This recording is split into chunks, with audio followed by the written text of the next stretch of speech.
सद्गुरु, इन दिनों बहुत से लोगों को थायराइड प्रॉब्लम्स हो रही हैं। हाइपोथायराइड या हाइपरथायराइड। आयोडीन वाला नमक खाने के बावजूद थायराइड प्रॉब्लम्स आम हो गई हैं। इन प्रॉब्लम्स के बढ़ने की वजह क्या है?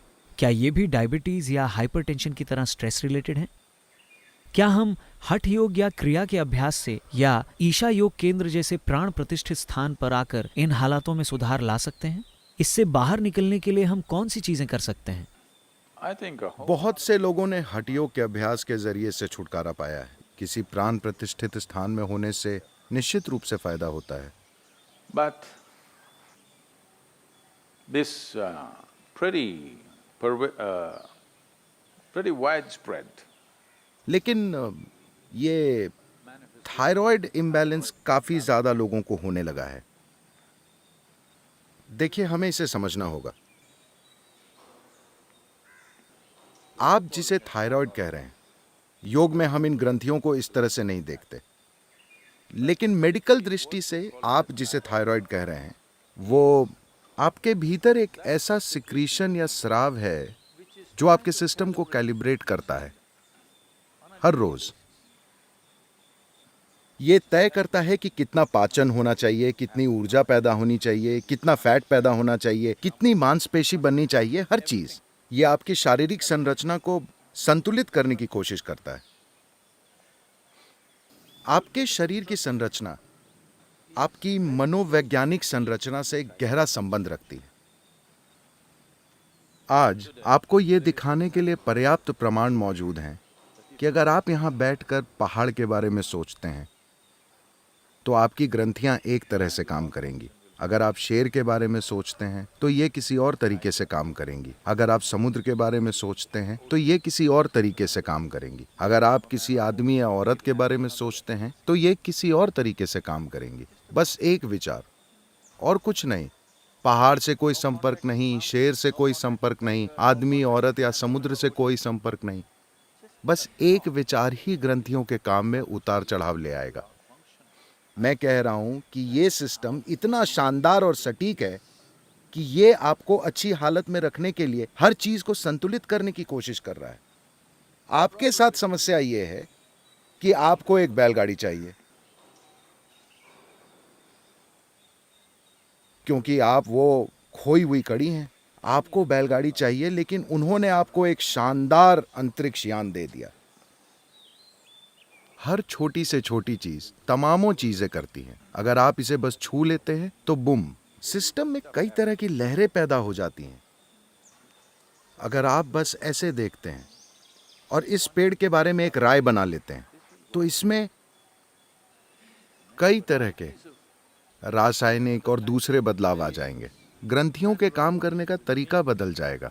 आप जहां कहीं भी हो, मुंबई में हो, न्यूयॉर्क या लंदन में हो या जहां भी हो, जिन जगहों पर आप चल फिर रहे हैं, बस उस परिस्थिति पर गौर कीजिए। शायद सामाजिक तौर पर आप उन चीजों के आदी हो गए हैं, लेकिन जिस तरह के माहौल में आप चल फिर रहे हैं उस पर गौर कीजिए। कितनी तरह की चीजें वहां हो रही हैं। उनमें से कुछ भी इस जीवन के लिए अनुकूल नहीं है। हो सकता है कि आपको इनकी आदत पड़ गई हो। शायद अब आप उन शहरों से बाहर न रह पाएं, वो एक अलग बात है, लेकिन वो जीवन जो आप हैं वो उस तरह का माहौल नहीं चाहता। तो आपके भीतर जो बहुत से बदलाव हो रहे हैं वो आपके हित में नहीं है। ग्रंथियों का ठीक से काम न करना तो बस एक नतीजा है। A very highly calibrated function. ग्रंथियों के बहुत ही परिष्कृत कार्यों में से एक चीज है थायराइड। ये आसानी से पता चल जाता है। सबसे पहले आपके शारीरिक और मनोवैज्ञानिक पैरामीटर सामान्य से थोड़े बदल जाते हैं गड़बड़ी की वजह से। और दूसरा आयाम उस गड़बड़ी का जो आपके भीतर से हो रही है, आपके खुद के मनोवैज्ञानिक पैटर्न। गड़बड़ी का एक और आयाम यह है कि आपके भीतर किस तरह का भोजन जा रहा है। आज आप ऐसी कोई चीज नहीं खा सकते जो रासायनिक तौर पर प्रदूषित ना हो। अगर आप काफी ऑर्गेनिक भोजन खा रहे हैं तो बस वो ऑर्गेनिक केमिकल्स इस्तेमाल कर रहे हैं। हालात ऐसे हो गए हैं।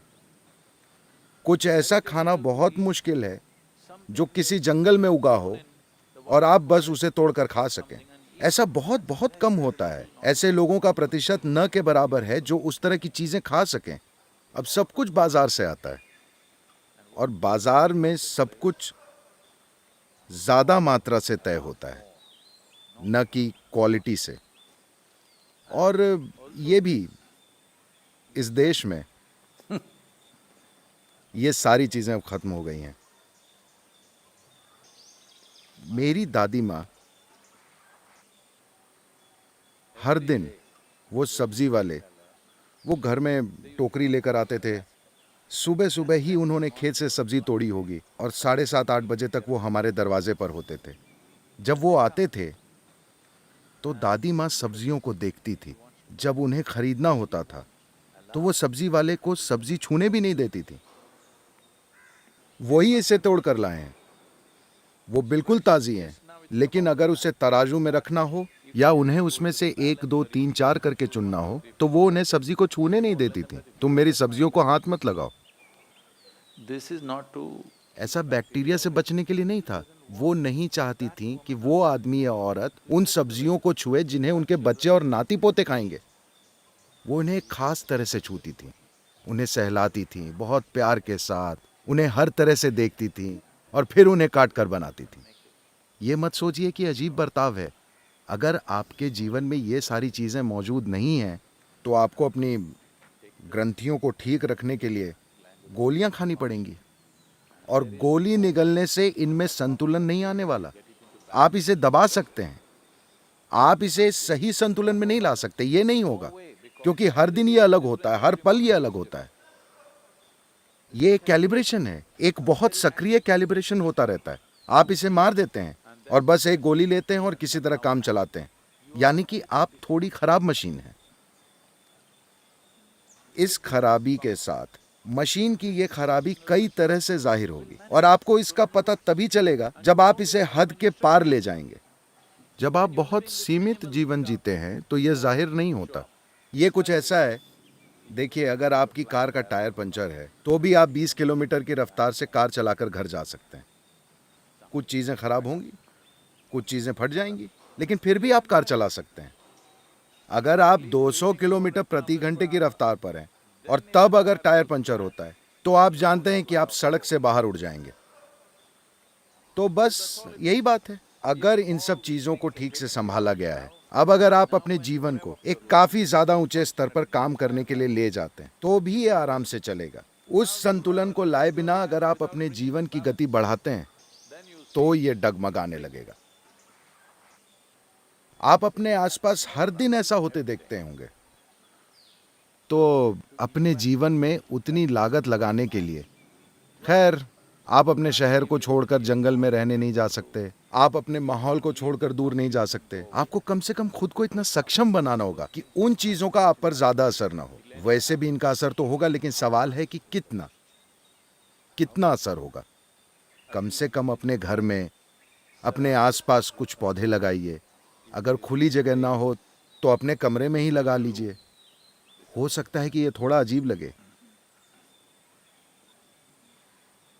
आधी छत को खोल दीजिए। अरे लेकिन सदगुरु, ऊपर एक और मंजिल है। ठीक है, एक दीवार हटा दीजिए ताकि आपको थोड़ी सूरज की रोशनी मिले। हाँ, ऐसा ना हो कि घर हर तरफ से बंद हो और हर समय बस एक एसी बर्र करता रहे। यह भी एक चीज है। आपके आसपास मौजूद ध्वनियों की गूंज इस शरीर को पूरी तरह से झकझोर रही हैं, हर समय बर्र। खासकर जब मैं देश से बाहर होता हूँ, खासकर अमेरिका में, यूरोप में भी वहाँ थोड़ा बेहतर है, लेकिन अमेरिका में हर समय कुछ न कुछ गूंजता रहता है। हर समय जब मैं यहाँ आता हूँ तो लगता है बस बिल्कुल शांत, जो आपको जीवंत बनाता है। जब हर चीज गूंजती रहती है तो आप बस पुफ। ज्यादातर लोग इसके प्रति जागरूक नहीं हैं, लेकिन ये उनके साथ हो रहा है। उनके दिन में 8 घंटे सोने से ये साफ साबित होता है।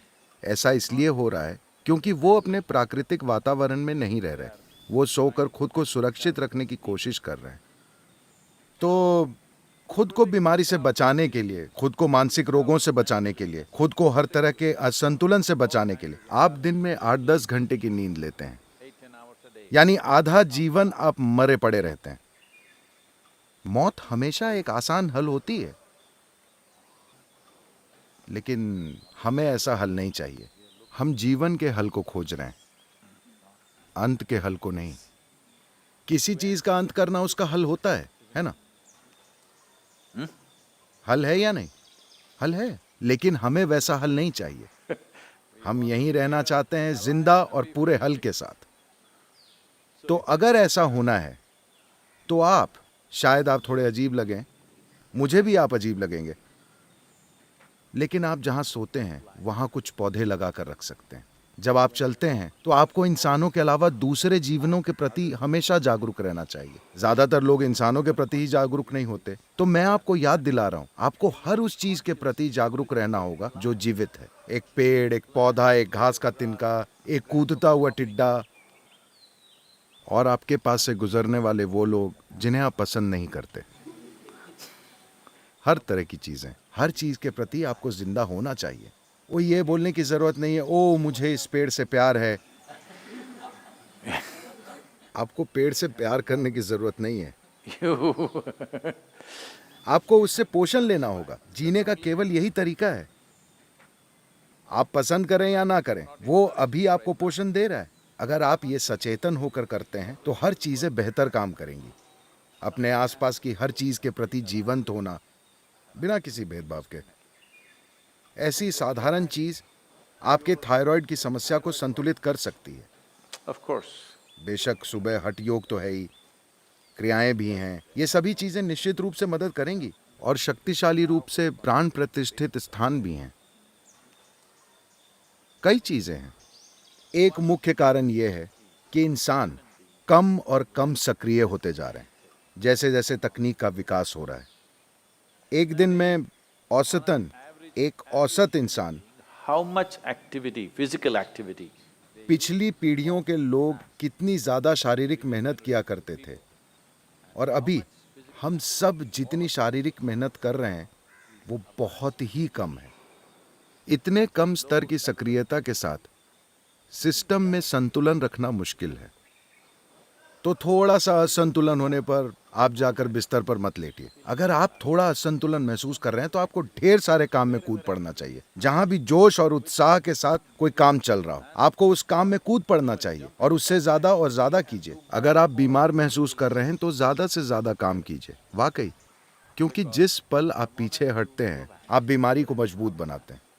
अगर आप बहुत ज्यादा बीमार हैं तो वो अलग बात है, वरना आपको, हम असल में ग्रंथियों की कई तरह की गड़बड़ियों की बात कर रहे हैं। शरीर से काम लेना एक आसान समाधान है।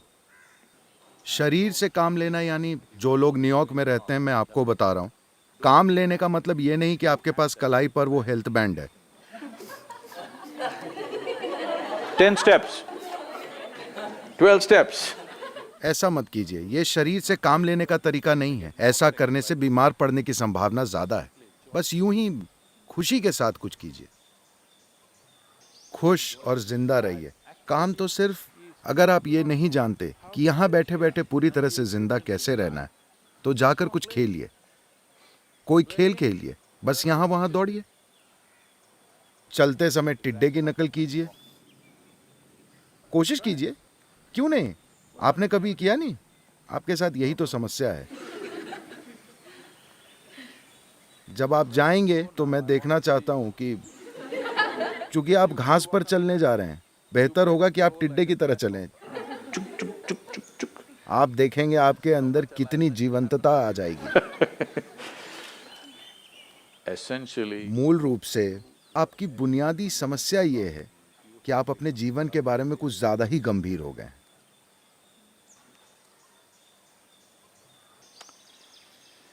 तो हमें आपको दोबारा याद दिलाना होगा कि वैसे भी आप मर जाएंगे।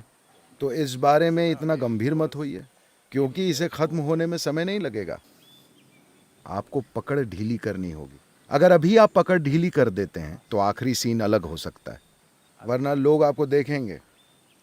आपके साथ होने वाली ये बहुत बड़ी बात होगी, आपने पकड़ ढीली कर दी। अभी से अगर आप पकड़ ढीली कर दें तो आप देखेंगे कि आपका जीवन बहुत शानदार होगा।